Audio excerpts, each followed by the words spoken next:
How are you today? Today we are going to discuss on the steric effects of the substrate on the rates of SN2 reactions. Different alkyl halides undergo SN2 reactions at vastly different rates. The structure of the substrate is the most important factor in determining the reactivity towards SN2 displacement.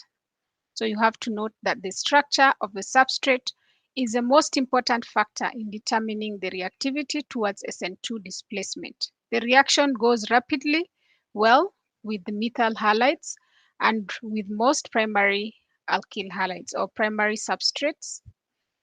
It is sluggish with the secondary halides, and tertiary halides fail to react at all by SN2 mechanism. So you have to note that. So for simple alkyl halides, the rate of SN2 displacements are as follows. So the most reactive is an alkyl halide, a methyl halide, sorry, then followed by a primary alkyl halide, then secondary alkyl halides, then finally tertiary alkyl halide, which in most of the cases do not undergo SN2 mechanisms.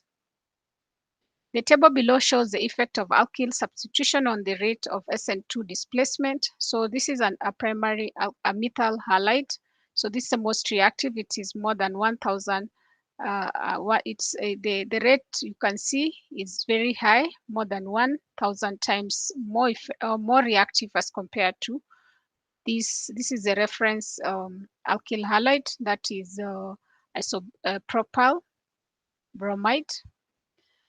Then followed by, this is a primary alkyl halide where the carbon which is bearing the halogen is bonded to one other carbon. So you can see the rate here is lower, and it's because of the steric hindrance the carbon, the alkyl group brings. So this is attached to one alkyl group and two hydrogen atoms.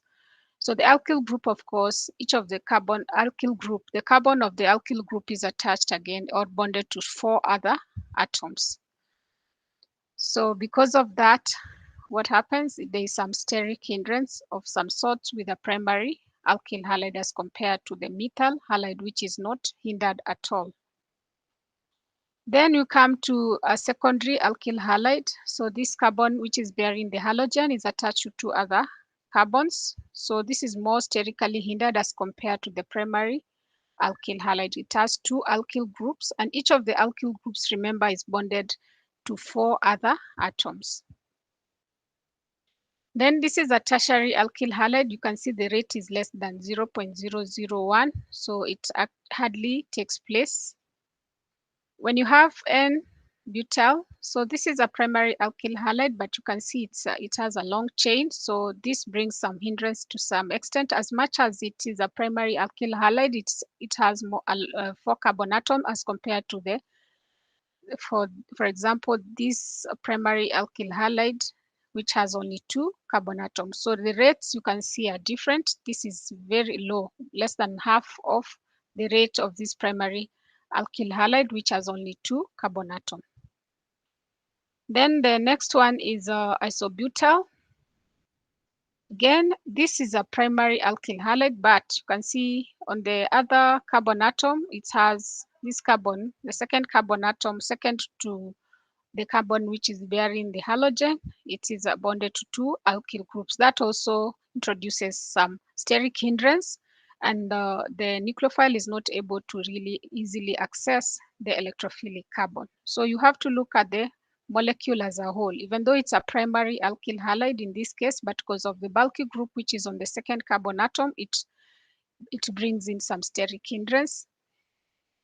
This is another primary alkyl halide, but the nature, you can see the carbon, the second carbon, second to the carbon bearing the halogen, is bonded to 3 other carbons. So it brings in some steric hindrance, and you can see it actually, it's a primary alkyl halide, but it does not undergo SN2, or the rate is so slow.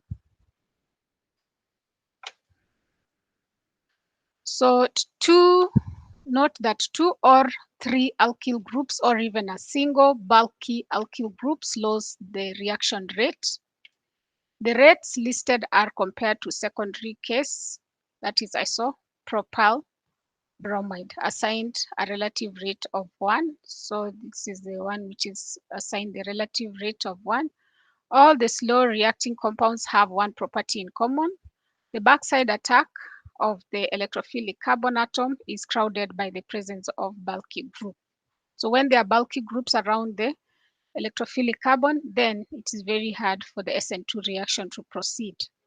Tertiary halides are more hindered than secondary halides, which are more hindered than primary halides. And you can see that's why primary alkyl halides are most reactive as compared to secondary, and tertiary are the least reactive. Even a bulky primary halide like neopentyl bromide, as you've seen, undergoes SN2 reaction at a rate similar to that of a tertiary halide because of the steric hindrance by the bulky group on the second carbon atom. The relative rates show that it is the bulk of the alkyl groups rather than the electronic effect that is responsible for the variation in reactivity of alkyl halides in the SN2 displacement. So this effect on the rate is another example of steric hindrance. So this is a very good way to show the steric hindrance of different classes of alkyl halides. So this is a primary alkyl halide. You can see the orange is a halogen, black is a carbon, electrophilic carbon. Then this is a methyl group. This is carbon which is bonded to, the white is hydrogen. So this is carbon bonded to hydrogen. And remember the displacement is they are sp3 hybridized and directed to the corners of a tetrahedron. That's why you can see this one also hydrogen, and the other hydrogen. So this is, and these other two are hydrogens. So this is a primary alkyl halide where this carbon which is bearing the halogen is attached to one other carbon, or it's attached to an alkyl group. So because of that, you can see at least the nucleophile will be able to access the electrophilic carbon by attacking from the backside. But when it comes to a secondary alkyl halide, you can see again, this is the halogen, this is the electrophilic carbon, this is one alkyl group, this is another alkyl group.